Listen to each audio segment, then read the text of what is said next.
So I was managing the SBI Flexi Cap Fund, SBI Global Fund, SBI Technology Opportunities Fund, and there were some smaller close-ended ended funds. A good analyst, अगर किसी का, if let's say someone makes 100 recommendations, and if they get 60 of them right, then I think that person is a smart analyst or a smart investor. अच्छा, मतलब तो 90% right वाले लोग नहीं होते हैं. हाँ, मैंने तो नहीं देखे हैं. Fund managers get appraised on the absolute performance over the last 3 years. Right. So this bonus percentage varies from one company to another. At SBI Mutual Fund, it used to range between 0% to 50% of the fixed pay. If your fixed pay is 100, then if my performance is very good, I would get 150. If my performance is bad, I won't get anything. So basically बहुत incentive है यार. मतलब एक fund manager को बहुत ज़्यादा incentive है कि उसका फंड अच्छा परफॉर्म करे. एक तो उसको 50% के बोनस का इंसेंटिव है.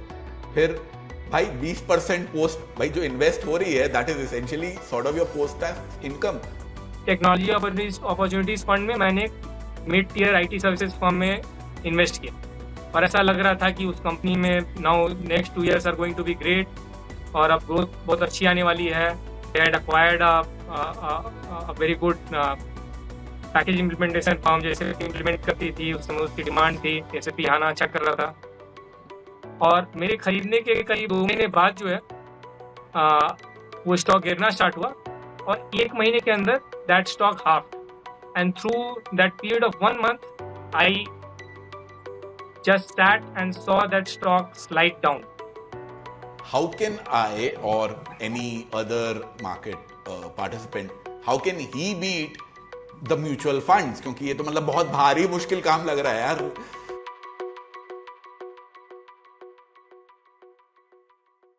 Hello everyone and welcome to another episode of Desi Fire podcast.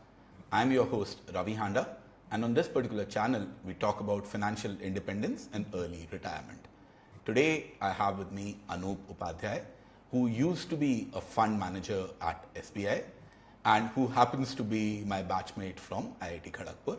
He then joined IIM Lucknow after that, and straight after IIM Lucknow he joined SBI Mutual Fund, which is expected. That's where companies like SBI Mutual Fund hire from.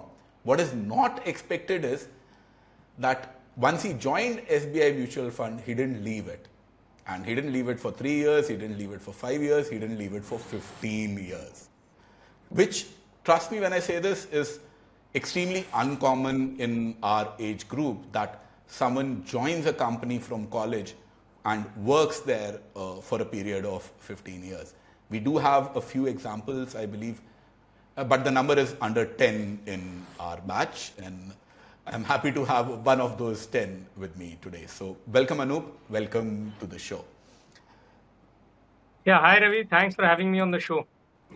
So my first question is, 15 years is a long time. So can you tell us at what position did you join, at what position did you leave, and what did you do in the middle? Sure.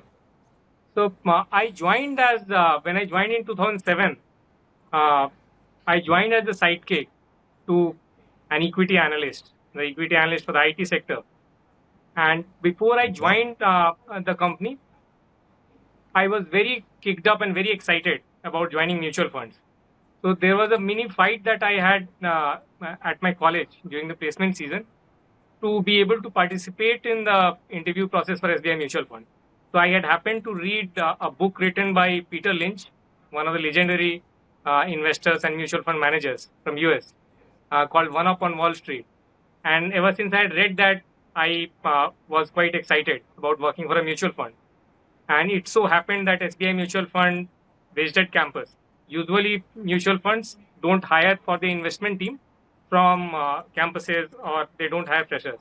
But I was lucky enough that year they came, and I could join there. So I joined as someone assisting an equity analyst, and I left as the head of research and as one of the equity fund managers. Okay. And in the middle, what were some of the funds that you managed? So So I was managing the SBI FlexiCap Fund, SBI Global Fund, SBI Technology Opportunities Fund, and there were some smaller closed-ended ended funds. And before I sort of ended up managing funds, there was a journey through different sectors of tracking sectors as an equity analyst. So I tracked IT, telecom, media, capital goods, etc. And then graduated, transitioned to the role of head of research, and then on to fund management. Okay, so fund manager comes above head of research, or they are more or less similar level positions?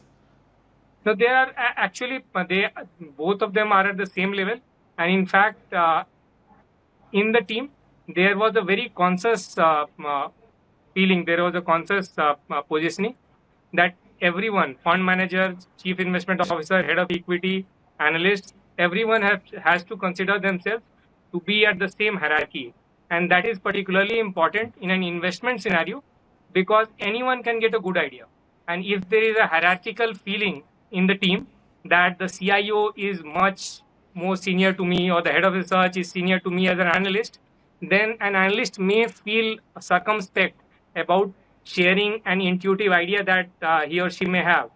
And if we miss that idea because that person felt underconfident sharing it to someone who happens to be senior by age or by position, then that would be a loss to the end investors. So there was a very conscious choice that the management had taken. We would be told several times that we are a hierarchy less organization, and you have to consider that as an analyst or as an associate to an analyst, you are as senior as the head of equity or the CIO, so that ideas can flow freely, so that anyone can go into a senior person's room and say that, listen, I suggested to you that you should buy LNT. You did not buy, and look, it's 50% up while the market is flat. So that sort of blunt conversation is necessary to keep people humble, because the market ensures that people become humble. So it's important that we can do that within the team as well. Fair, fair. And I assume among the funds that you're talking about, SBI FlexiCap would be the biggest one. Right. And what would be the AUM of SBI FlexiCap when you joined versus when you left? Sure. So when I joined, SBI FlexiCap Fund was called the SBI Multi-Cap Fund, and it had an AUM of around 1,800 crores. When I left, it had an AUM of around 18,000 crores. And during this journey of 1,800 to 18,000, there were other fund managers who also managed the fund. But when I quit, the fund size was 18,000 crores. Similarly, SBI Global had an AUM of around 5,000 crores. So and that's a huge number. Similarly, the technology opportunities was a smaller fund, around 2,000 crores in size. But regardless of the size that any of these schemes have, the fiduciary duty that any of the fund managers has is the same.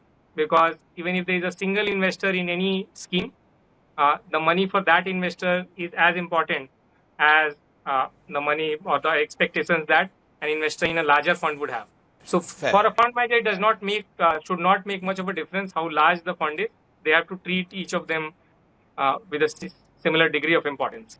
So, Anu, these are huge chunks of money, and obviously it comes with a lot of responsibility as well. What does a fund manager even do on a day-to-day basis? So, for the benefit of viewers, maybe it would be useful to explain what a fund manager is and what does he do.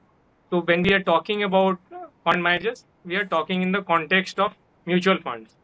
And mutual funds are essentially companies that collect money from people and they invest it on their behalf in the stock market or in bonds.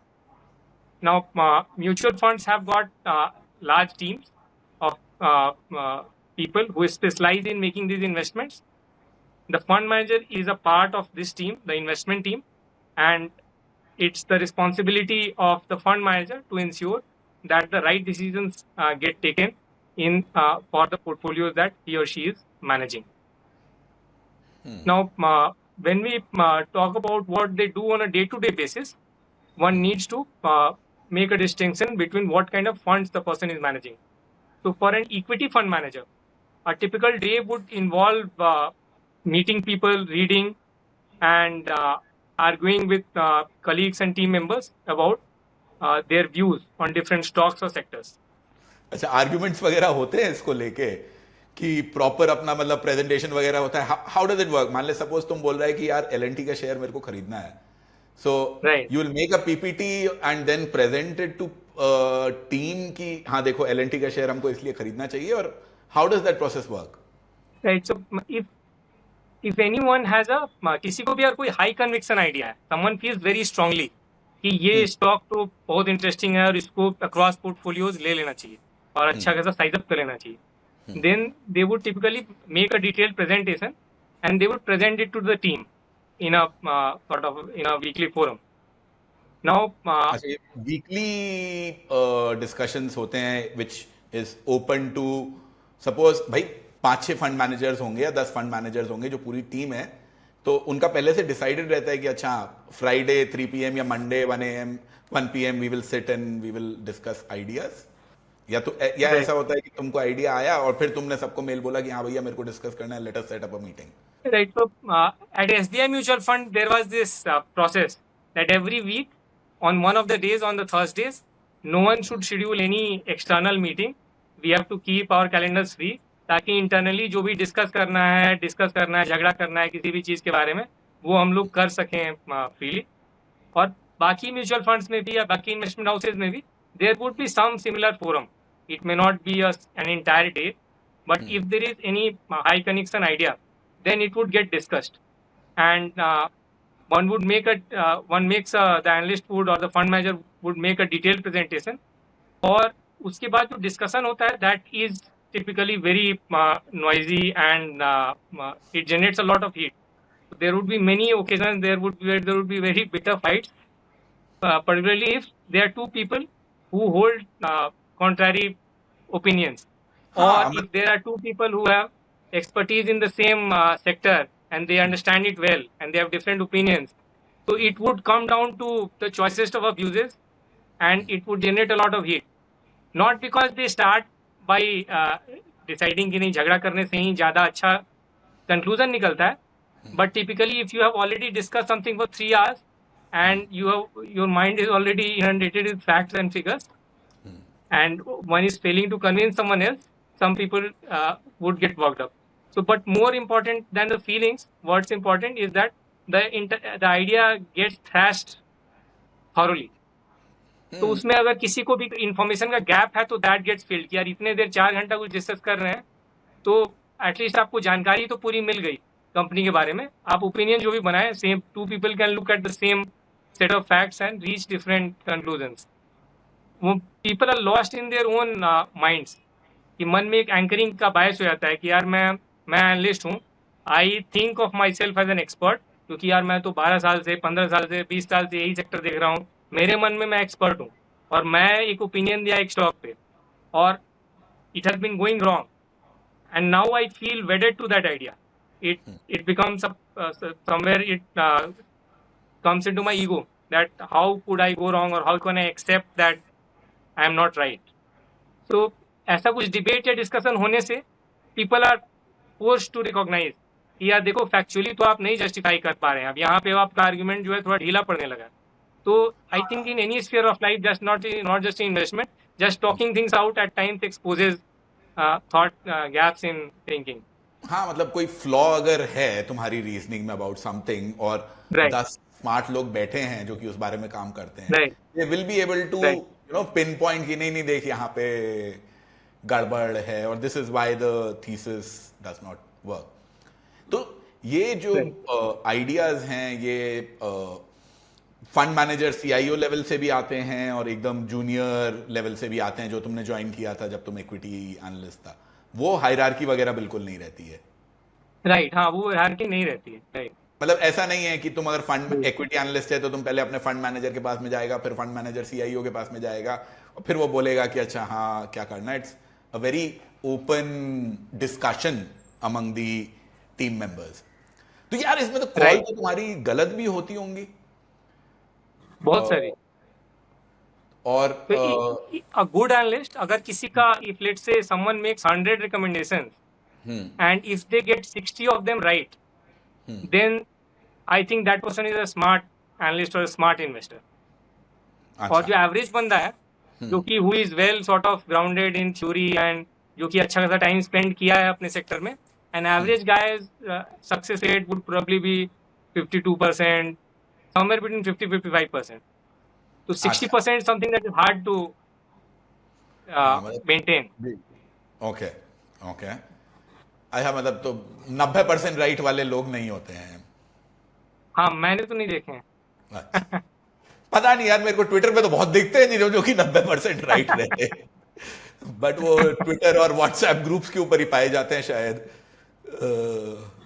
Fund managers के अंदर नहीं होते, उतना talent नहीं है ना fund managers के पास में कि वो आसानी से झूठ बोल पाए और अपनी परफॉर्मेंस को छुपा पाए। You guys need to report daily ना कि आज मेरे फंड का पैसा इतना था, इतना हो गया, ये उसका एनएवी है। Right. वो सब काम क्या फंड मैनेजर करता है या उसके लिए एक अलग टीम रहती है? कैसे वो फाइनलाइज होता है? जैसे सपोज तेरा एसबीआई फ्लेक्सी कैप फंड था, Right. कल उसकी वैल्यू जो Right. थी वो 15,000 करोड़ थी, आज Right. 200 करोड़ रुपया उसके अंदर, भाई कुछ ने रिडीम किया होगा, कुछ ने बेचा होगा, कुछ ने खरीदा होगा, तो 500 करोड़ लोगों ने बेचा है और 700 करोड़ का लोगों ने खरीदा है वो म्यूचुअल फंड को, तो Right. 200 करोड़ रुपया तेरे पास में आ गया उस दिन। Right. So how do you decide कि अच्छा हाँ आज ये जो 200 करोड़ आया इसका क्या करना है? वो कैश की तुम्हारी पाइल में ऐड हो जाता है कि तुम रोज जाके खरीदते हो कि अरे यार ये 200 करोड़ आ गया मेरे पास में, इस 200 करोड़ को अब मेरे को डिप्लॉय करना है because I don't want to increase my cash positions very much. So वो डेली Right. ट्रेड्स वगैरह कैसे होते हैं manage?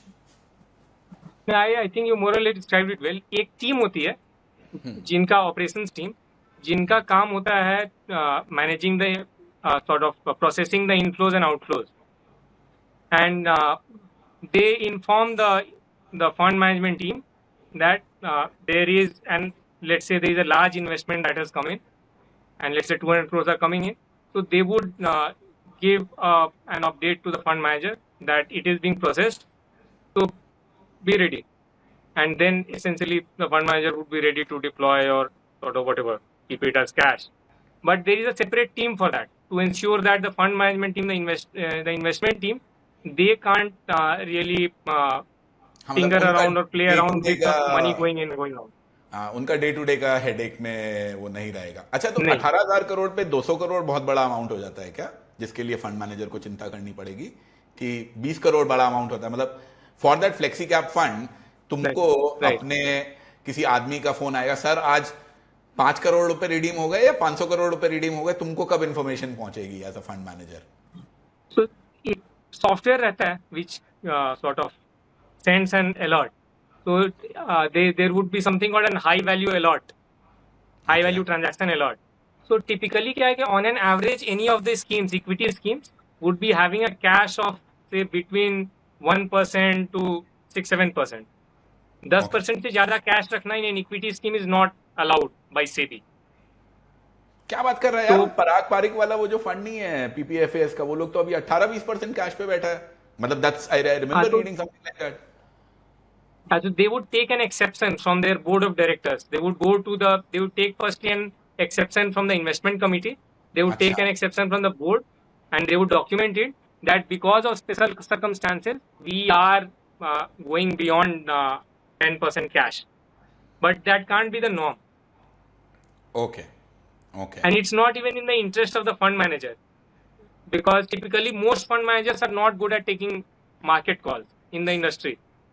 So it's in their interest that they don't take a lot of calls on the market कि ऊपर जा रहा है नीचे जा रहा है.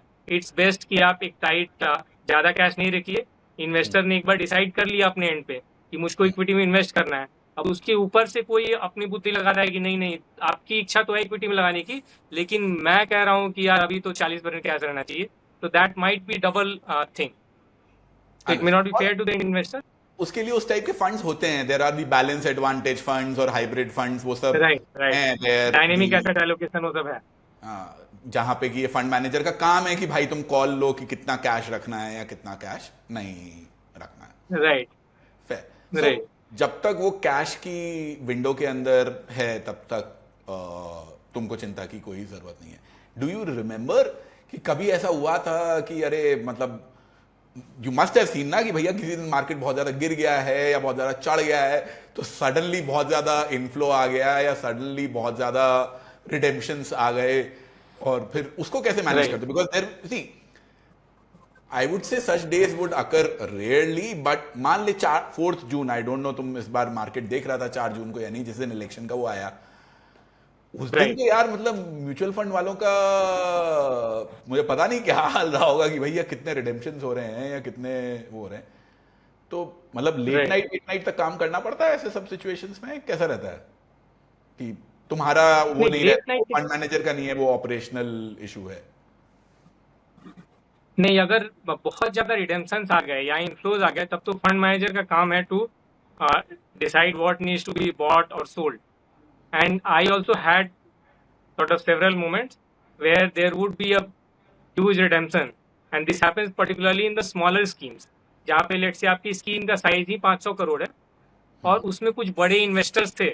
वो 2 बड़े इन्वेस्टर्स ने एक ही दिन डिसाइड किया और उन्होंने 30 करोड़ का रिडेम्पशन डाल दिया, which is a big amount for the scheme, is like 6% of the scheme, और आप तो 3% कैश पे चल रहे थे and you need to meet the redemption. So SEBI has laid down some guidelines, some norms for what is the maximum number of days that you can take as a mutual fund to return the cash to the investor after they have requested for redemption. और ये जो period है, it used to be 10 days, at least till the time I was there, but the internal norms were much tighter. क्योंकि अगर हम लोग 10 दिन लेंगे पैसा देने में, तो people might say कि यार ये यहाँ SBI IMF में तो 10 दिन ले लेते हैं, कोटक में जाते हैं तो 2 दिन में देते हैं. So internal norms are much tighter. We needed to process it in an equity scheme in 2 days. Liquid fund में the internal expectation is to provide the money in a single day.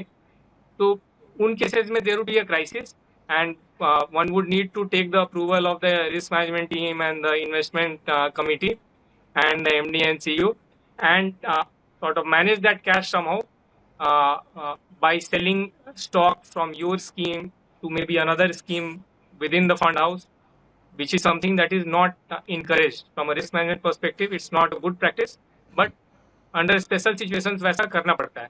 या फिर there have been situations for the entire industry when there were huge redemptions for the entire industry or for a particular scheme, जैसे कि credit funds के साथ हुआ है 2 बार, I think 2015 में और 2018 में. कुछ for some credit funds in the industry, they faced very large redemptions and the fund house did not have enough cash to pay that money back, and they had to borrow from banks. तो bank से फिर borrow करना पड़ता है. But if any fund house is interested in retaining their brand equity, they would go and essentially borrow from the bank. For a fund manager, a very important question that comes in here now is that if you borrow in the scheme's balance sheet, तो फिर उस पे जो interest pay करना पड़ा, that also would go in the scheme P&L. It will become an expense. But that expense would need to be borne by the investors who stay back in the scheme, and it would be a punishment for them. क्योंकि fund manager ने enough cash नहीं create करके रखा था for a possible large redemption, the loyal investors who stay back get punished. So there have been instances when fund houses have chosen to bear that interest expense on their own balance sheet, or on their own P&L, on the AMC's P&L, rather than passing it on to the investors हाँ तो वो तो when they could have. हाँ तो वो तो मतलब decision ये हो गया ना कि अच्छा हाँ कि अपने cost of something has gone up, cost of money has gone up here. Now do you want to pass that cost to the end user और you don't want to pass the cost to the end user? So fair. और ये जो सारी दिक्कतें हैं, तुमको कोई particular instance याद है कि अच्छा हाँ यार ये फंड था उसके अंदर ऐसा सब एक दिन किसी में रिडेम्पशन आ गए थे? मे बी 2008 में तो नहीं हुआ होगा, but I don't know. Do you remember any particular instance where you had to go through something like this?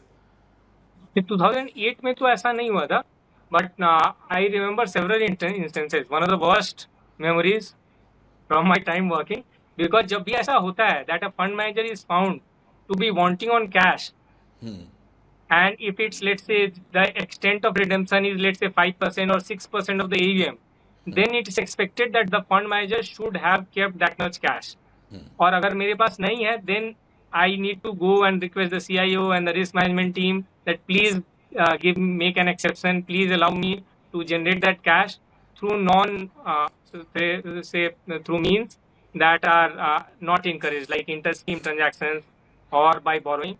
And it becomes it became a very sort of, on every occasion it was very embarrassing to go through that, because one needs to admit that I missed a step. I did not keep enough cash for redemption, and or and मतलब गलती therefore हो गई मुझसे, please allow ये me. तुमको वहां पे मतलब एडमिट करना ही पड़ेगा कि हाँ सर गलती हो गई, अब बताओ क्या करना है।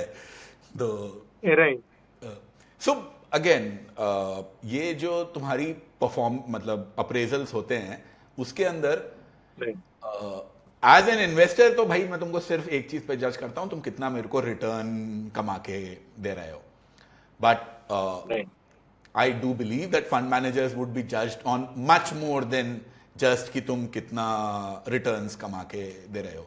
So when your appraisals were happening, your seniors, your bosses, or let's just say even if you have to check कि अच्छा हाँ is X a good fund manager or not, तो क्या क्या चीजें तुम चेक करते थे या क्या क्या चीजें तुम्हारी चेक की जाती थी by your bosses? Okay. So purely for the purpose of appraisal, fund managers get appraised on the absolute performance uh, over the last 3 years. अच्छा, So they would check that, let's say पिछले एक साल का मुझको आपको we need to check that how well you have performed. So they would say that I am going to check that at the end of the first quarter, what was your outperformance compared to the benchmark and compared to your competitors, your peer set, over the last 3 years, over the previous 3 years. Then at the end of Q2, what was the same relative performance? Firstly, compared to the benchmark, did you beat the benchmark? Secondly, compared to the peer set, were you in the first quartile, second quartile, third quartile, or the fourth quartile? And similarly, for this same calculation would be done at the end of third quarter and fourth quarter, and then an average would be taken, and that becomes the sort of objective metric that decides how much bonus or incentive you would get that year. But beyond this number,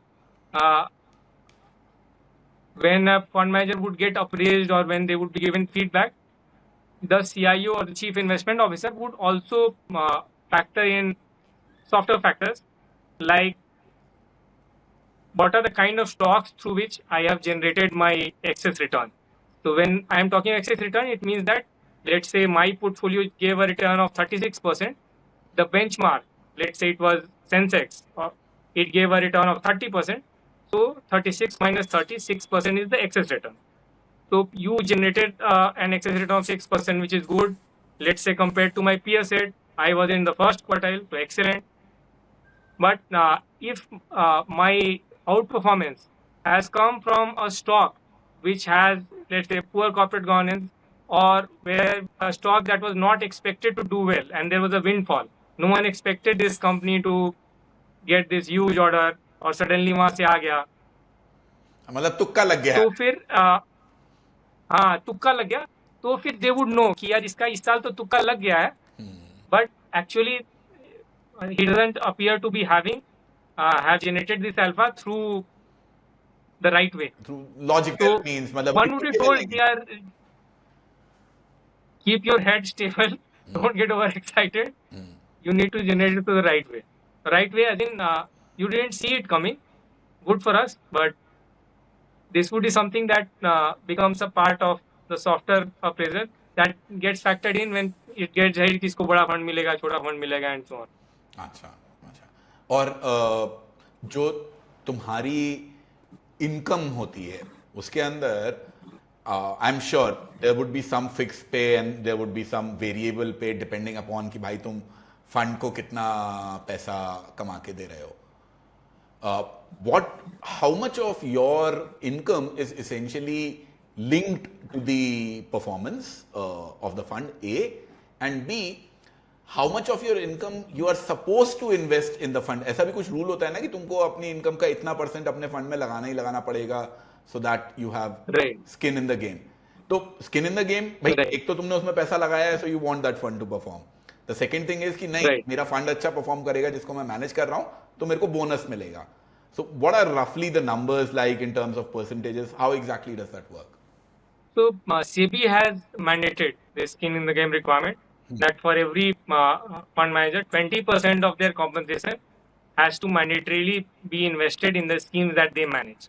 If one is in a managerial role, if you are a head of research or the chief investment officer or head of fixed income, head of equity, then 20% of your compensation will not just be invested in the schemes that you directly manage, they would also get distributed over all the schemes that you oversee. 20% you are required to invest in these Right. schemes. What about the bonus part? Is that a significant part of your pay as well? Right. So this bonus percentage varies from one company to another. At SBI Mutual Fund, it used to range between 0% to 50% of the fixed pay. If Okay. your fixed pay is 100, then if my performance is very good, I would get 150. If my performance is bad, I won't get anything. Anything हाँ so basically बहुत incentive है यार मतलब 100 एक fund manager को बहुत ज्यादा incentive है कि उसका फंड अच्छा परफॉर्म करे एक तो उसको 50% के बोनस का इंसेंटिव है फिर भाई 20% पोस्ट भाई जो इन्वेस्ट हो रही है that is essentially sort of your post tax income that might B 20% of your income but it would be a substantial portion of your savings क्योंकि तुम 100 रुपया कमाएगा 100 रुपए में से 30% के आसपास टैक्स में चला जाएगा फिर तुम कुछ खर्चा भी करेगा आई बिलीव सपोज तुम 30% खर्चा भी करता है तो 40 रुपया बचता है Right. तो मतलब Right. 20 रुपया उसमें से जा रहा है so basically half of your savings would probably compulsorily go into those funds बाकी के 50% Right. कहाँ इन्वेस्ट करता था So बाकी का 50%, I think I was investing it in mutual funds. For most of almost the entire investment team at SBI Mutual Fund, that was the norm. क्योंकि there are some requirements of the compliance team. There is a risk and compliance team, and they make sure that whatever are the rules that have been laid down by SEBI, they get implemented. So one of those rules is that if any fund manager or analyst is wants to invest in a stock, then they first need to get a clearance from the compliance department. And then the compliance department would come back to the investment team. They would say that an anonymous person wants to, let's say, buy 2,000 shares of Infosys. Do you, as a fund manager, they will ask every fund manager, do you plan to transact in Infosys over the next 15 days? If any of them says yes, that yes, I may transact, then one won't get that permission. So practically, for all practical purposes, one can't really trade in stocks. नहीं If one wants to keep one's reputation intact, then one won't get into that at all. fair So fair तो I was investing only in mutual funds. तो तुम मतलब and those mutual funds were your companies mutual funds only कि तुम उसके बाहर करना allowed था पहली बात तो अपने म्यूचुअल फंड्स के अलावा बाहर इन्वेस्ट करना तुमको अलाउड था या नहीं था जैसे स्टॉक्स में तो तुम बोल रहे हैं कि अलाउड ही सॉर्ट ऑफ नहीं है it's look down upon but SBI में है मेरे को आईसीआईसीआई के वैल्यू डिस्कवरी फंड में इन्वेस्ट करना अलाउड है या नहीं है और दूसरा तुमने बाहर तुम इन्वेस्ट करता था या नहीं करता था how did that work We were allowed to. There is no rule that prevents one from investing outside. But मैंने खुद से कभी बाहर इन्वेस्ट नहीं किया because it appears a bit bad. It feels bad कि यार मुझको खुद अपने टीम पे नहीं है क्या कॉन्फिडेंस मैं बाहर जाके इन्वेस्ट कर रहा हूँ. It's sort of giving a no confidence signal to the rest of the team that I am not able to find any scheme that the rest of you manage जिसमें मैं पैसा डाल सकूँ. So I always invested only in SBI mutual fund schemes. I have a counter to that essentially. One thing is, are you supposed to declare that कि तुम पैसा कहाँ invest कर रहा है? तो मतलब किसी को पता भी कैसे चलेगा? To the compliance team we need to declare. अच्छा हाँ तो तुमको बताना पड़ेगा कि अच्छा हाँ और फिर तुम्हारा यार दोस्त लोग गुस्सा हो जाएगा कि अरे यार तुम उनके में डाल दिया हम लोग जो है क्या कर रहे हैं so fair बताना पड़ेगा तो नहीं यार दोस्तों को तो नहीं पता चलेगा अच्छा लेकिन टेक्निकली बॉस को पता चलेगा हाँ साल के एंड में you would give your asset and liability statement अच्छा। तो बॉस को तो पता चल रहा है कि ये बंदा काम तो यहाँ कर रहा है जाके ऐसे में इन्वेस्ट कर रहा है. So my question essentially now boils down to, is it important to diversify across mutual fund houses, not just schemes? One fund house will offer you enough schemes, but Do I need to do it at SBI, ICICI mutual fund and HDFC mutual fund? How important is that? People should diversify their investments across a few fund houses. One need not diversify it across, let's say, 20 mutual fund houses, but one should diversify it across, say, 2-3 fund houses. And history has shown that it's important. One should not place all one's eggs in the same basket. There have been instances of some fund houses underperforming spectacularly because they lost a large part of their team because of entry of new companies. That has happened historically in the 2000-2008 period when there was a mushrooming of mutual funds in the industry, or if there is, let's say, a corporate governance issue in the mutual fund, then also from that perspective, I may not want to have all my investments in the same mutual fund. Fair. So this was your fund. When you were a fund manager at SBI, you invested all your funds at SBI, but you don't do that now. Now, how do you invest your money? And now also largely I'm invested in mutual funds. I have diversified it across 2 fund houses now, and I have some direct investments in stocks that are listed in US that don't have an equivalent listed in India, and I am not directly managing all the money myself in stocks, because I am also pursuing another engagement project. So you mentioned a little while ago that your bonus or your performance was essentially driven by how much you are able to beat the benchmark. How does a fund manager even beat the benchmark? Because I keep reading about various stories that most fund managers don't end up beating, Right. etc., etc. So what is it that a fund manager does to beat the benchmark? And Right. is that something that I can do or any normal random person can do? Or is it such a specialized skill that it's not worth it? So you have touched upon a very important part. It is true that majority of or a big chunk of mutual fund schemes in India, particularly in the large cap category, have failed to beat the benchmark over the last 3 years, 5 years, 10 years. And the percentage of schemes that are underperforming is even larger in mature markets like US or Europe. The performance of mutual funds on this metric is slightly better in the mid and small cap categories, where there is a pocket of stocks that are under researched. But this is a very sort of significant challenge for the industry, and something that investors also need to think about.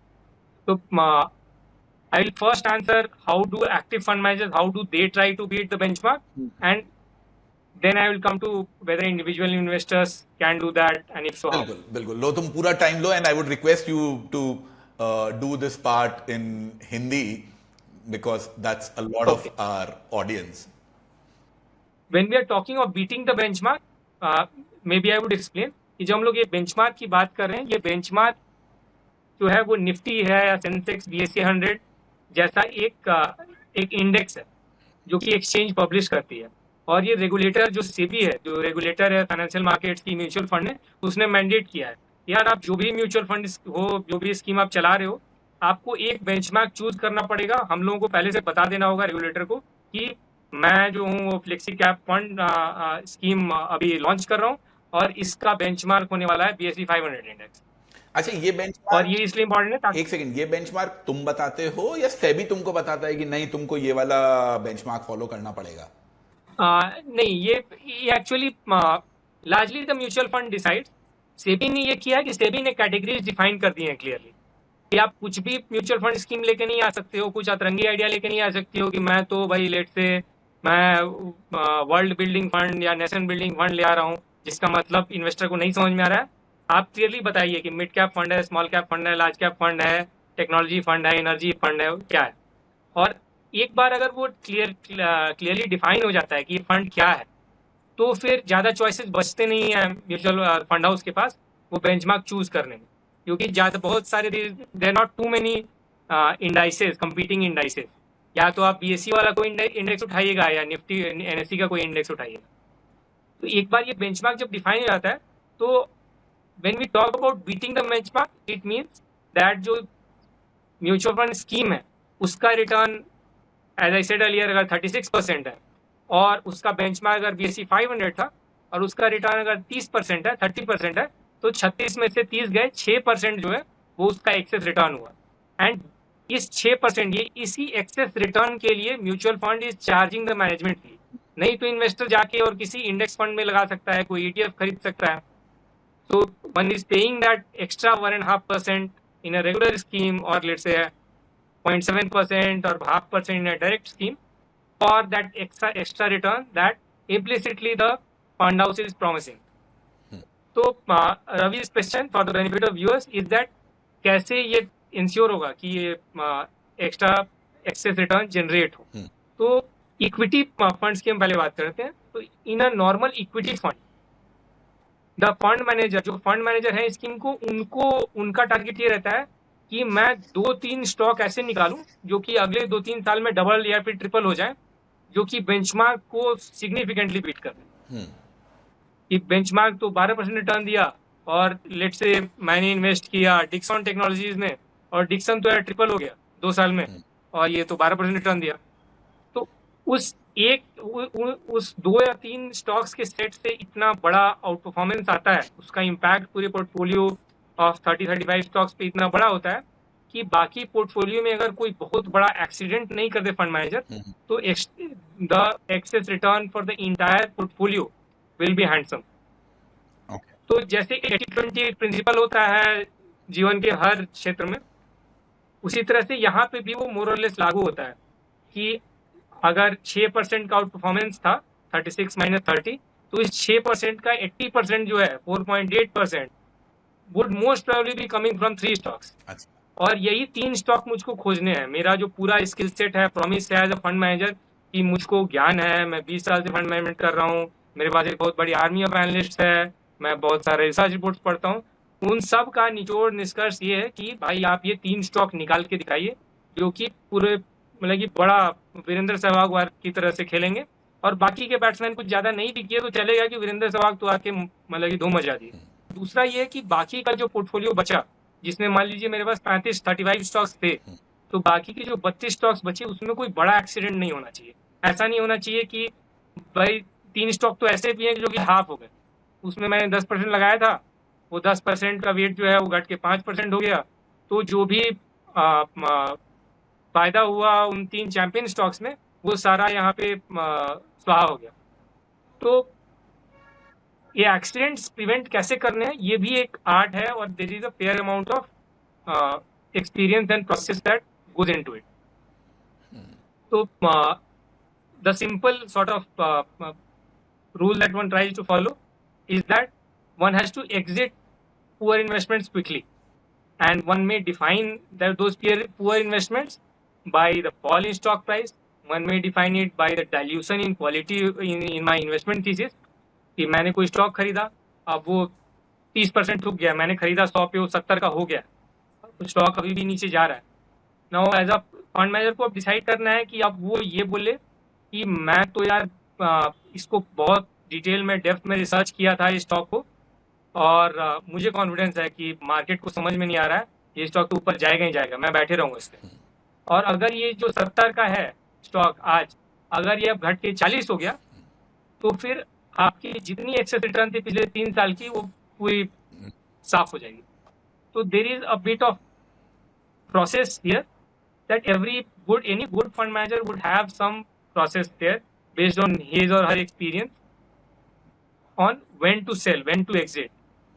Typically what happens is that overconfidence and ego kicking, और लगता है कि नहीं, जैसे मैं अपना एक personal example देता हूँ, 2014-15 में टेक्नोलॉजी अपॉर्चुनिटीज फंड में मैंने mid tier IT services firm में इन्वेस्ट किया, और ऐसा लग रहा था कि उस कंपनी में now next 2 years are going to be great, और अब ग्रोथ बहुत अच्छी आने वाली है। They had acquired a very good package implementation firm, जैसे इम्प्लीमेंट करती थी उस समय, उसकी डिमांड थी, SAP आना अच्छा कर रहा था। और मेरे खरीदने के करीब 2 महीने बाद जो है वो स्टॉक गिरना स्टार्ट हुआ, और 1 महीने के अंदर that stock half. and through that period of 1 month, I just sat and saw that stock slide down.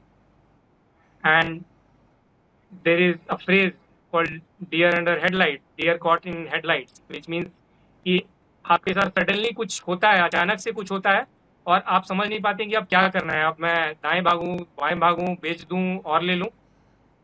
तो वैसा हुआ और दैट स्टॉक हाफ, और पिछले 2 साल में जितना भी अल्फा बना था सारा धुल गया.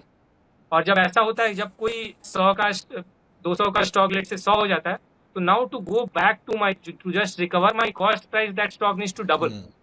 और अगर मैं सोच रहा था ये 300 होने वाला है, तब तो उसको ट्रिपल होना है. तो the company needs to really do miracles now.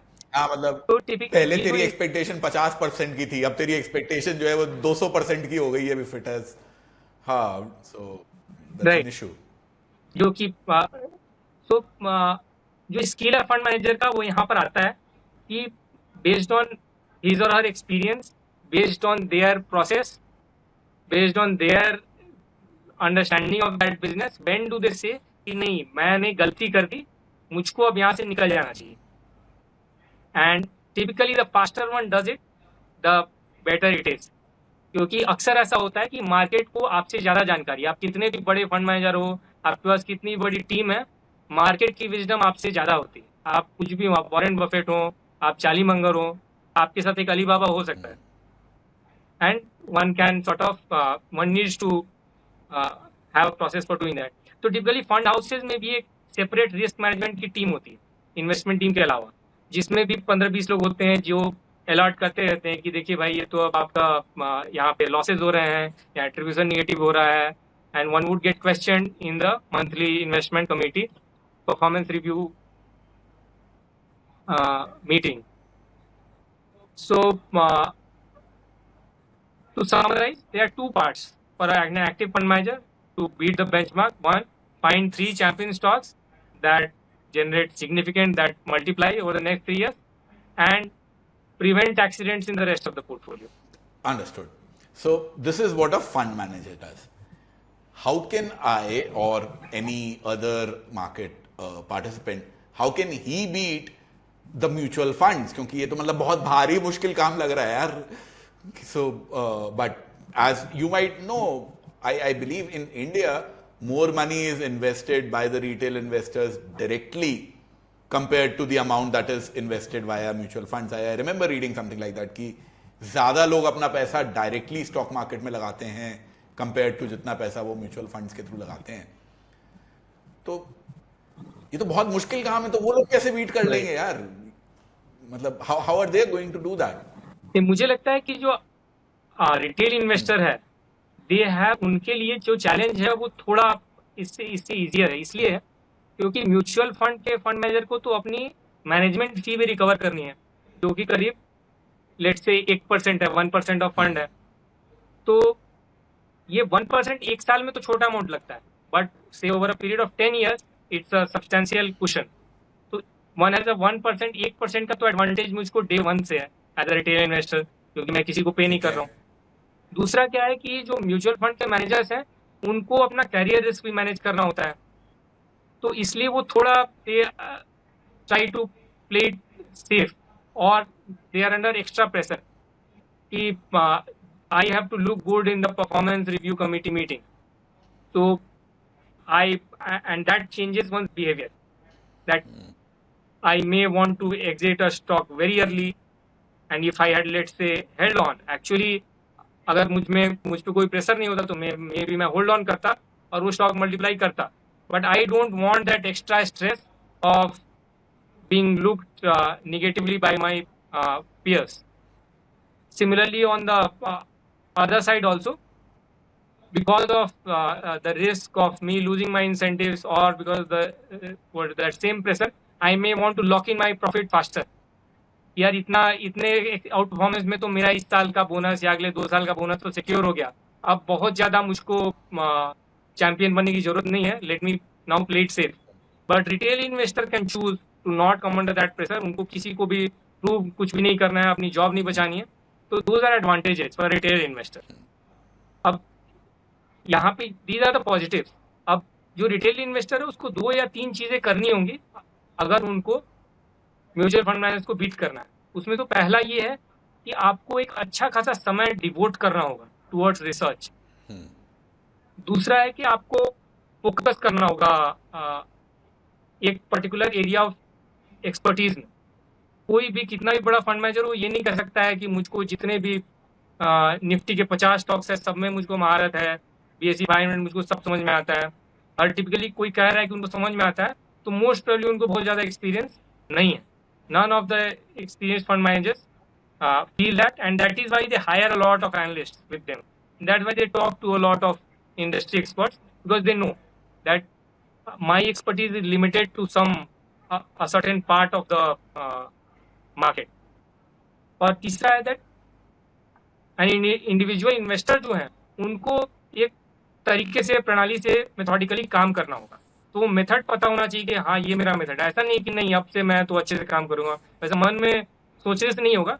Because it is said that the road to hell is paved with good intentions. तो जस्ट हैविंग गुड इंटेंशंस कि मैं अच्छे स्टॉक खरीदूंगा, I will buy low and sell high, वैसे it won't work that way. So one needs to have that process. Understood. बहुत मुश्किल है यार ये कर पाना। भैया हम तो दे दूंगा तुमको 1% तुम्हारी भी नौकरी बनी रहे, है ना। बट तुमने तो there are some retail investors who have done fabulously well, which is why I guess that allure or attraction is there. यार ये राधा कृष्ण दमानी है, वो तो उनके तरह के जो लोग हैं वो लोग अपना पैसा बना के नाम करते हैं। तो पॉसिबल है, बट उसके लिए समय होना चाहिए। ऐसा नहीं हो सकता है कि मैं सुबह 8 बजे से लेकर 9 बजे रात तक तो किसी और इंडस्ट्री में लगा हुआ हूँ, कोडिंग कर रहा हूँ या फिर कोई सेल्स के रोल में हूँ, और उसके बाद मैं सोचूँ कि मैं संडे को आधे घंटे कुछ काम करूँगा, थोड़ा कहीं एनुअल रिपोर्ट ऊपर नीचे खोल के देख लूँगा और वो हो जाएगा। उसके लिए टाइम स्पेंड करना होगा अच्छा खासा, so that I should be thorough, I should be reading annual reports, I should be listening to earning calls, I should be attending some industry exhibition. Knowledge about industry बनानी होगी, और जो लोग बना पाते हैं they can do amazingly well. But अगर नहीं समय मेरे पास बनाने के लिए, one should play it safe and stay invested in mutual funds like I am doing. ये तरीके हो गए। अच्छा सॉरी, क्या बोल रहा था मैं। हाँ, समय होना एक बात है और टैलेंट होना दूसरी बात है भाई। तो मुझे तो नहीं लगता कि शायद समय होगा, बट टैलेंट तो मुझमें डेफिनेटली नहीं है। एंड इसीलिए I am very happy. Fund manager लोग को 1% देते रहो, उनकी भी नौकरी उकरी चलती रहेगी, उनके भी बच्चे हैं जिनको स्कूल जाना है। तो बट तुमने तो यार वो नौकरी छोड़ दी, मतलब। And I believe IIT, IIM 15 साल इन SBI mutual fund, you must be earning really well. तो क्या हुआ, क्यों छोड़ दी नौकरी? आई थिंक 2 साल के आसपास हो गए तेरे को छोड़े हुए अभी। हाँ, अभी 2.5 साल हो गए, राइट, 2 साल हो गए। क्या हुआ, क्यों छोड़ दी? मेरे मन में करीब 5-6 साल से ऐसा लग रहा था कि मुझको कुछ ऐसा काम करना चाहिए जिससे कोई जो सामाजिक समस्या है, कोई social problem which is unsolve, उसको सॉल्व करने में मैं कंट्रीब्यूट करूं। और मुझको ऐसा लगता था कि जो म्यूचुअल फंड्स हैं वो भी एक इम्पॉर्टेंट सोशल प्रॉब्लम सॉल्व कर रहे हैं, बट इसका जो सोल्यूशन है वो 300 साल पहले डेवलप हो गया। तो म्यूचुअल फंड्स का कॉन्सेप्ट है वो आई थिंक 300-400 साल पहले डच लोगों ने इन्वेंट किया, and then slowly it came to India in late 80s, and now it is gaining sort of becoming more and more sort of it is penetrating deeper. तो ऐसी इच्छा मुझको रही है कि ऐसा जीवन सार्थक तभी लगेगा अगर कुछ कहीं धक्का मारूंगा किसी ऐसे समस्या को सुलझाने में जिससे लोगों को परेशानी है। तो क्योंकि बार बार ऐसा ही विचार आ रहा था, तो करीब 2.5 साल पहले 3 साल पहले मुझको लगा कि I should now try my hand, and और एक संतोष मिल जाना चाहिए कि हाँ ऐसी इच्छा हुई तो मैं करके देखा। तो इसी विचार से फिर दिसंबर 21 में नौकरी छोड़ी, और फिर करीब 6 महीने बाद महाराष्ट्र में एक जिला है नंदुरबार, उसके एक ट्राइबल गांव में एक डिजिटल क्लिनिक स्टार्ट किया to solve the problem of poor quality health care in rural areas.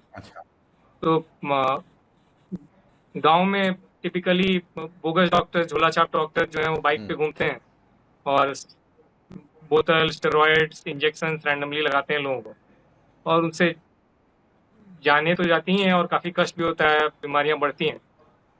और मेरा अपना जो परिवार है वो भी सॉर्ट ऑफ एक दो जनरेशन पहले गांव से ही था, तो मैंने देखा है फर्स्ट हैंड हाउ दिस ये जो प्रॉब्लम है, how it is a big problem and it causes a lot of pain. तो फिर इसी डायरेक्शन में काम करने लगा। अभी यही कर रहा हूँ as an experiment to see कि वीडियो कंसल्टेशन के through a mix of physical and digital presence can one provide good quality health care to people in remote village. इसके लिए तुमने कुछ अलग से एनजीओ वगैरह बनाई है कि कोई टीम बनाई है कि इंडिविजुअली अपने आप ही कर रहे हो? नहीं, टीम बनाई है क्योंकि लोकली तो वो जो सर्विस है it needs to be there almost every day. तो हम लोग we are open 6 days a week. तो मेरे साथ 3 डॉक्टर्स हैं, एक नर्स है जो कि उस गांव की ही है, और एक फार्मासिस्ट है जो कि उसी इलाके का है। तो this entire team works and primarily it's they who work to deliver the service. Okay, but इस सब का खर्चा कैसे चलता है फिर? इसका खर्चा तो मैं ही कर रहा हूँ अभी, क्योंकि ये जो आइडिया है कि वीडियो कंसल्टेशन के थ्रू अच्छी मेडिकल एडवाइस पहुंचाई जा सकती है, ये this is not been validated. Even तो प्रयास हो रहे हैं काफी समय से, आई थिंक अर्ली 90s से ही different entities and people have tried to implement it. It has not yet been validated in at large scale. और तो अभी एक उड़ीसा में there is a company called CureBay, वो लोग एट अ डिसेंट स्केल इसको इम्प्लीमेंट कर रहे हैं। मैं अपने छोटे स्केल पे महाराष्ट्र में ट्राई कर रहा हूँ। और there are challenges to this thing getting validated. तो जब तक ये वैलिडेट नहीं होता है तब तक मैं पैसा रेज नहीं करना चाहता हूँ, क्योंकि पैसा रेज करने के प्रोसेस में one has to promise something to investors कि यार ये तो idea this is going to scale up, और अब 5 साल का ये देखिए प्रोजेक्शन, ऐसे ऐसे नंबर ऑफ फुटफॉल्स पर क्लिनिक बढ़ने वाले हैं, this is how the average revenue per person is going to move up. So till the time it gets validated, I don't want to get into making any promises. Understood, understood. तो यार but मतलब इसका खर्चा अलग चल रहा है, plus तुम्हारा घर का खर्चा भी होगा, बच्चे भी स्कूल जाते होंगे, so how do you manage all of those expenses? I have been managing through savings. तो जॉब छोड़ने से पहले एक कैलकुलेशन कर लिया था कि जो मंथली खर्च है वो रफली कितना होता है और कितनी सेविंग रहनी चाहिए, ताकि जो अभी लाइफस्टाइल है उसको चलाया जा सके फॉर अ लॉन्ग टाइम। ताकि जो भी ये प्रयास है, एक्सपेरिमेंट है, इसको करने में जो पैसा जो है, finances don't become a constraint. Okay, so essentially I have done a similar calculation। भाई मैंने तो ये सोच के निकाला था कि भैया मैं 40 का हूँ जब आई पुल द प्लग। Right. हद से हद हुआ तो भैया 90 तक तो निपट ही जाऊंगा, और मतलब मैं और मेरी वाइफ भी निपट जाएगी। सो 50 years is a long enough period. डाले एक्सेल में नंबर, 4 जगह मैंने Right. पढ़ाई करी कि क्या होना चाहिए। So the number that I came up with, considering that I'll invest across asset classes, etc., कि 30 times your annual expenses अगर तुम्हारे पास में इकट्ठे हो गए हैं तो वो 50 साल के आसपास निकल जाता है उसके अंदर से। Right. तुमने जो कैलकुलेशन की, can you tell us a little bit about कि तुमने कितने साल का आगे विजन लेके चला है, या तुम कैसे रिटर्न कुछ अज्यूम करके चला है? How exactly did you do the numbers, let's say considering कि वो एनुअल खर्चा एक्स है या मंथली खर्चा एक्स है? Can you just tell us a little bit about those calculation? Right. तो इस कैलकुलेशन में जो इम्पोर्टेंट वेरिएबल्स हैं वो एक है कि भाई आप कितने साल जिंदा रहने वाले हैं। एंड मुझको लगा कि वर्स्ट केस 100 साल है। Family history is a good guide, but one should assume the worst. So I assume that 100 years would be that number. Second important assumption is कि जो भी इन्वेस्टमेंट आपका कॉर्पस है, जो भी सेविंग्स है, जो इन्वेस्टेड है, उस पे क्या रिटर्न आने वाला है। और तीसरा ये कि आप इन्फ्लेशन कितनी रहने वाली है कोई लंबे समय में। तो इन दोनों का जो डिफरेंस है कि कितना रिटर्न आ रहा है मेरी सेविंग्स पे और कितना इन्फ्लेशन है, this difference decides how comfortable I would be और for how long one can manage without adding to this corpus through salary. So I have assumed कि ये जो फर्क है वो 1% रहने वाला है. So the returns would be say on an average be 8.5%, and the inflation would be 1% क्या less than बात कर that. रहे हो यार? फंड मैनेजर अगर And इन्फ्लेशन के ऊपर 1% कमाएगा तो कैसे काम चलेगा? फंड मैनेजर तो इन्फ्लेशन का डबल कमाएगा ना यार. 1% एक्स्ट्रा अगर तुम अज्यूम करके चल रहा है तो मतलब I would personally assume that as a really conservative number. क्या तुम are you heavily invested in debt and not really into equity anymore? so at this stage, I am majority is in fixed income and minority is in equity. But when I left, sort of significant majority was in equity, तो and because of market movement थोड़ा shift कर दिया. जब तुम छोड़ा था 2021 and 2022 beginning में, तब क्या एसेट एलोकेशन था और अब क्या एसेट एलोकेशन है? जब छोड़ा था तब तो around 70 more between 75 to 80% equity था और बाकी सब फिक्स्ड इनकम था. और अभी it would be more like से 65% फिक्स्ड इनकम है, 35% इक्विटी. तो ये तुम वीक मतलब हर मंथ में इसको एडजस्ट करता है, रीबैलेंस करता है, या इससे तुम पैसा निकालते वक्त इसको रीबैलेंस करने की कोशिश करता है, या मतलब कैसे? How do you rebalance? How do you look at your portfolio on a, I would believe, a quarterly or an annual, or what basis? Right. No, it's a very important question. If actually this allocation is more important than the rest of stock कि कौन सा stocks खरीदना है नहीं खरीदना है. क्योंकि अगर ये गलत हो गया तो फिर the rest of the smartness won't help. कि कितने भी अच्छे stocks खरीद लिए बस 10% of portfolio है तो कुछ खास अंतर नहीं पड़ने वाला है. तो ये rebalancing I maybe do once in a few years. अगर ऐसा लगता है देयर टू पार्ट्स. एक तो खुद एक अपने जनरल गट फील से या ऑब्जर्वेशन से लगता है कि मार्केट में there are excesses happening and maybe I should cut, then I cut weight in equity. दूसरा input is that there are some dynamic asset allocation funds that mutual funds manage, and typically this dynamic asset allocation funds का जो allocation होता है between fixed income and equity, it is backed by an algorithm which has been back tested over a long period. So I place some confidence or I place some trust in those in that algorithm because they factor in many variables. If they have a sentiment index factored in there, they have got the valuation of bonds and equities factored in there, they would have got factored in flows कैसे आ रहे हैं, they would have factored in कि fundamentally कैसी growth हो रही है, and whatever factors one can think of, everything is baked in the cake, and they come up with a number and they disclose that number at the end of every month. So one can look at that number. मतलब मेरे को अभी check करना हो तो किसका? वो one doesn't कि फिक्स्ड इनकम में कितना है, इक्विटी में कितना है. लेट मैं तो वही चेक करता हूँ फिक्स्ड इनकम में कितना है, इक्विटी में कितना है, बिकॉज दैट टेल्स कि how aggressive that essentially that Algo is telling you to get. वो तो अलग-अलग फंड्स का अलग-अलग होगा ना. जैसे ICICI का बैलेंस एडवांटेज फंड है, उसका कुछ और होगा, और HDFC का हाइब्रिड इक्विटी फंड है, उसका कुछ और होगा. कोई पर्टिकुलर फंड है जिसका तुम देखता है? नहीं, ये बहुत अच्छा क्वेश्चन है. एक्चुअली ये सारे हाइब्रिड फंड्स में ये मॉडल नहीं लगा हुआ रहता है. जैसे कई हाइब्रिड फंड्स हैं जिसमें प्री डिफाइंड है कि भाई this is hybrid equity fund, इसमें तो 75% इक्विटी ही रहती है, और जो फंड हाउस है उसमें ज्यादा कुछ ट्वीक नहीं करता है. 75 74 कर देगा, 76 कर देगा, उससे ज्यादा कुछ नहीं करेंगे. या फिर कंजर्वेटिव हाइब्रिड फंड है, उसमें again the reverse would happen. तो उन फंड्स को देख के कोई लाभ नहीं है.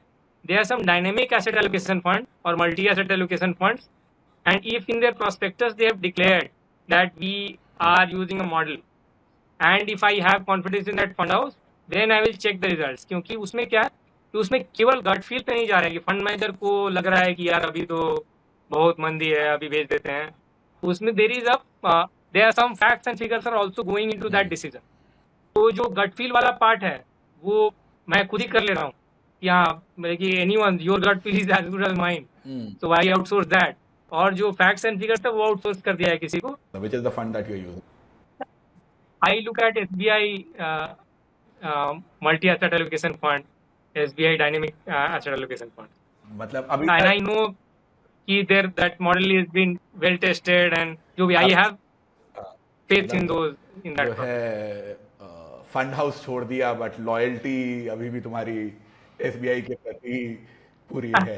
So it was SBI. Side bond sort of, जैसे मान लीजिए कि अब उसमें अगर लेट से उनका चेंज हो गया अचानक से कि वो 45% इक्विटी पे थे और अब 70% में चले गए, तो I also won't follow immediately, क्योंकि उससे फिर कैपिटल गेन्स का टैक्स का भी एंगल आ जाता है, and one has to avoid taxes. तो only if sort of the gut feel and that matches, or if the signal from there is persistent, कि कई महीने तक लगातार they are signaling कि यार ये तो 80% इक्विटी जाना चाहिए, then I guess I would change. तो यार ये तो मतलब बढ़िया तरीका है एसेट एलोकेशन को डिफाइन करके रखने का. मैं जैसे पर्सनली यार इतना तो मैं कर नहीं पाता हूँ. मैं तो सोच रहा कि हाँ भैया हम तो 60 से 70% के बीच में रखूंगा, and in that 60 to 70 range is where I will take a call based on gut and based on ICICI का एक बैलेंस एडवांटेज फंड है, उसमें मेरा काफी पैसा इन्वेस्टेड है. तो उन लोगों का भी आता रहता है एक, I think they call it the ICICI equity valuation index. They publish that every month. So I look at that, I look at what I feel, but keeping it in the hard range of 60 to 70 at least ensures कि हाँ भैया I'll not go very wrong one way. Right. I am sorry Anoop, अपनी बात कहीं इधर उधर चली गई. नहीं, तुम बोल रहा था कि हम लोग 1% एक्स्ट्रा तुम इन्फ्लेशन के ऊपर अज्यूम करके चल रहा है, and you are assuming an age to 100. तो what multiple did you consider? And मतलब तुम 10 साल का पैसा रख के 10x लेके निकला कि 50x लेके निकला? How did you decide? And how long are you planning to continue on this path? I started with 50x. So because of favorable equity movement, it has improved somewhat. और जब मैं निकला तो यही सोच निकला कि अब ये 2-3 साल तो देने होंगे जो भी कर रहा हूँ, क्योंकि तुरंत तो कुछ रिजल्ट आएगा नहीं, तो उससे ज्यादा नहीं सोचा. And depending on how sort of this way to fair, but now I have been dueling with this thought, क्योंकि ये जो मेरा एक्सपेरिमेंट है that has not been sort of signalling that the model that I am trying can be scaled up. There are sort of very hard challenges, तो जिनका solution मुझे अब तो अभी नहीं समझ में आ रहा है कि हाउ टू सॉल्व दैट.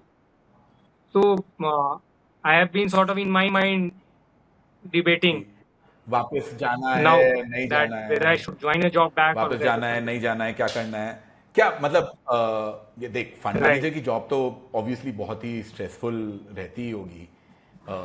तो तुम किसी और प्रोजेक्ट के ऊपर कहीं और कुछ काम करना चाहेगा, या कैपिटलिज्म जिंदाबाद और वापस से भैया हम तो स्टॉक खरीदेंगे बेचेंगे उस टाइप का कुछ रहेगा? एक्चुअली कैपिटलिज्म से तो कोई प्रॉब्लम अभी फंड मैनेजर थे यार. कैपिटलिज्म से प्रॉब्लम होती तो फिर फंड मैनेजर थोड़ी बनते. कैपिटलिज्म का पीक है fund manager. So I don't think there is anything above fund management in capitalism. Maybe governors, when you start printing money, that would be a level higher, but I think other than printing money, number 2 पे तो भैया fund manager ही है capitalism में. So I fully agree कि capitalism से problem नहीं है.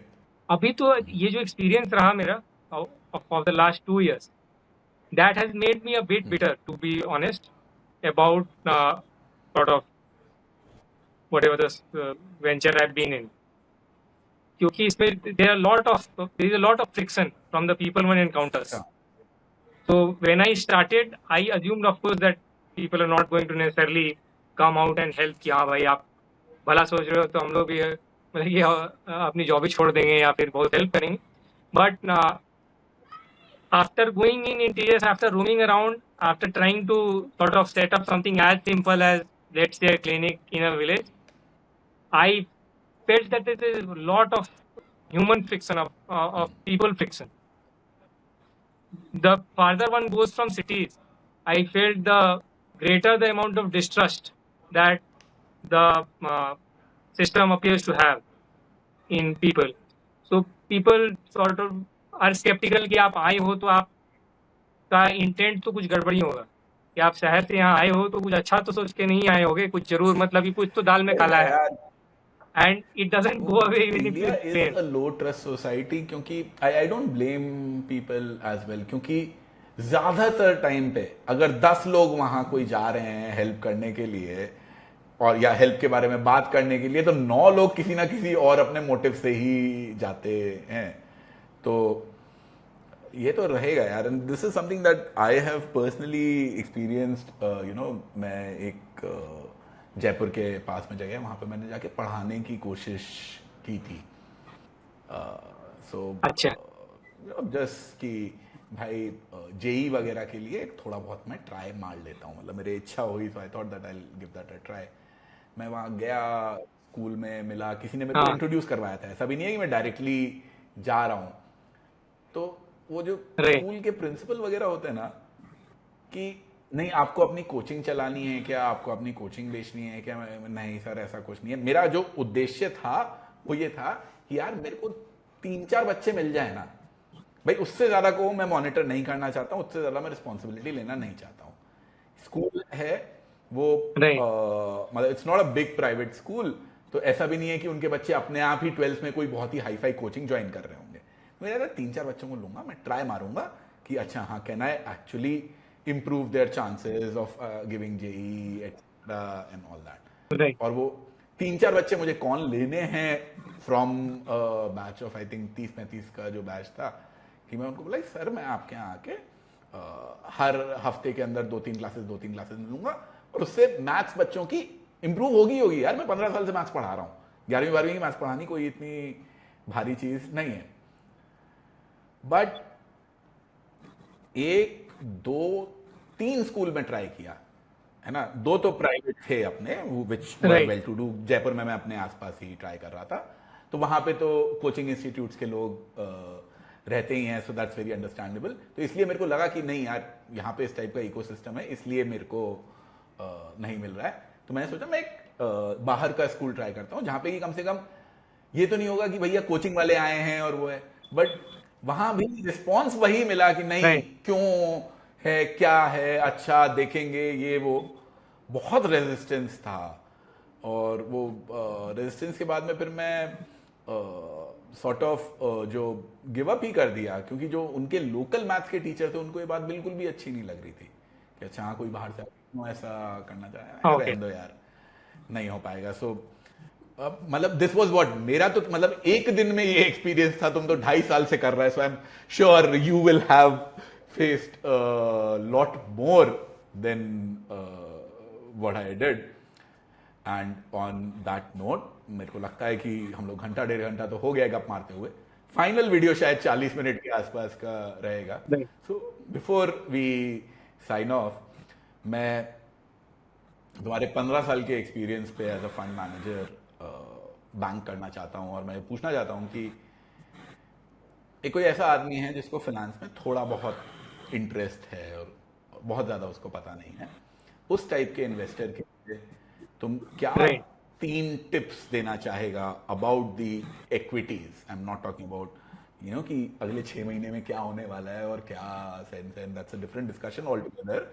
But right, what would you like to say to a right. Newbie investor, the 3 tips that you can give to him.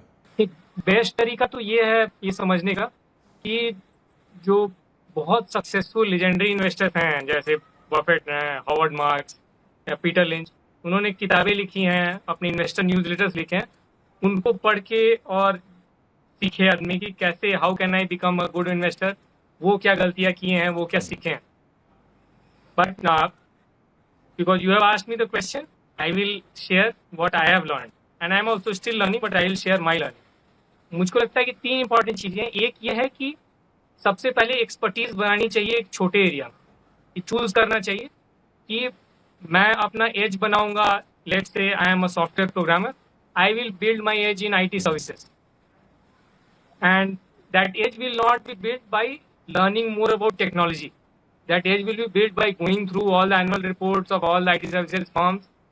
The edge will be built by going through P&L, balance sheet, attending earnings call, and more importantly, by talking to people in the sales teams of these companies working in US, Europe, and going deep into understanding what is holding back the industry, what are the strengths and weaknesses of each company, and I should be thorough with all the listed companies in that sector.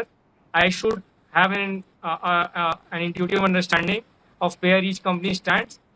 And ये जो एक छोटा focus area बना, ये this is my going to become my edge against an average trader in those stocks. दूसरी important चीज है that one should hold on to winners for a very long time and one should exit the losers quickly. So this is easier said than done. जैसा पहले हम लोगों ने discuss किया था कि everyone wants to hold on to winners and sell losers, but actually जब कोई स्टॉक डबल हो जाता है तो जो आम आदमी है वो उसको लगता है कि अब थोड़ा इसका प्रॉफिट लॉक इन कर लेते हैं, इसमें लगाया था चलो 100 रुपये और अभी हो गया 200, तो 100 रुपया निकाल लेता हूँ, ये मेरा सेफ हो गया प्रिंसिपल, और बाकी का 100 रुपया रहने देता हूँ प्ले में. बट ऐसा करने से क्या होता है कि फिर योर मनी वोंट कंपाउंड. तो one has to stay up, sort of let that investment stay intact for as long as possible. There are stocks like, say, Titan, which have gone 13x in 10 years. Bajaj Finance is up 35x in the last 10 years. Through my understanding, I have identified some opportunities that are multi-decadal, जहाँ पे एक simple story है जो कि लंबे समय तक खेले जाने वाली है, कंपनी उसमें मार्केट लीडर है, तो one has to stay invested. और जब भी ऐसा अर्ज हो कि नहीं महंगा हो गया है, नहीं अब थोड़ा सेफ हो जाना चाहिए, अब मार्केट गिरने वाला है, तो फिर one has to sort of go back to one's valuation model, recheck one's emotions against fact and somehow manage to hold on to them for a long time. तभी फिर बड़ा पैसा बनता है. नहीं तो फिर दोस्तों से बात करने के लिए ठीक है यार, यहाँ पैसा डाला था, ये डबल हो गया, मैं स्मार्ट इन्वेस्टर हूँ, बट उससे लाइफ अपनी चेंज नहीं होती है. उससे I won't be able to beat fund manager, which is what my aim is if I am taking money away from mutual funds. दूसरा है that one is to cut one's losers fast. ये भी करना मुश्किल होता है कि फिर लगने लगता है कि थोड़ा लॉस एवर्सन किक इन हो जाता है कि अच्छा थोड़ा ऊपर जाएगा बेच दूंगा, अभी बजट आएगा उसके बाद स्टॉक मार्केट में स्पॉट आएगा फिर बेचूंगा. कुछ stories the mind starts to cook. So one has to avoid that, cut losers fast and hold on to winners for a very long time. And the third important factor I feel जो करना चाहिए is to document aggressively. क्योंकि जब मैं एक retail investor हूँ, अकेले खुद से कर रहा हूँ ना, तो कोई मुझसे पूछने नहीं वाला है, कोई परफॉर्मेंस रिव्यू कमेटी नहीं है, किसी पब्लिक वेबसाइट पे पब्लिश नहीं हो रहा है, कोई मेरा कलीग नहीं है जो मेरा मजाक उड़ाने वाला है. तो फिर इन दैट privacy I can hide my mistakes and I can stay comfortable in that. Family में भी कहीं शेयर नहीं होता है. Maybe if you can share with your wife that would be a good. One needs a critic. तो one needs to document aggressively. जो भी मैं स्टॉक खरीद रहा हूँ, बेच रहा हूँ, वन शुड डॉक्यूमेंट दैट कि इस कारण से आज लिया, ये डेट है, आज मैं ले रहा हूँ let's say Bharti Airtel, these are the reasons why I feel this will do well, मेरा एक्सपेक्टेशन है यहाँ तक जाएगा. फिर अगर मैं बेचता हूँ तो आई शुड डॉक्यूमेंट कि इस कारण से भी बेच रहा हूँ. At the end of every year I should review कि मेरा रिटर्न इतना है, निफ्टी का रिटर्न X% है, जो एक एवरेज फंड है डाइवर्सिफाइड फंड उसका रिटर्न इतना है. If I have not manage to beat the benchmark, I need to go back and figure out कि क्यों नहीं बीट किया पिछले साल. That document becomes my boss, that document becomes the mirror that would show me how good or bad an investor I have become or becoming or I am sort of failing to become. तो मेरे हिसाब से जो तीन चीज़ें हैं, just to summarise, firstly to build a small area of expertise.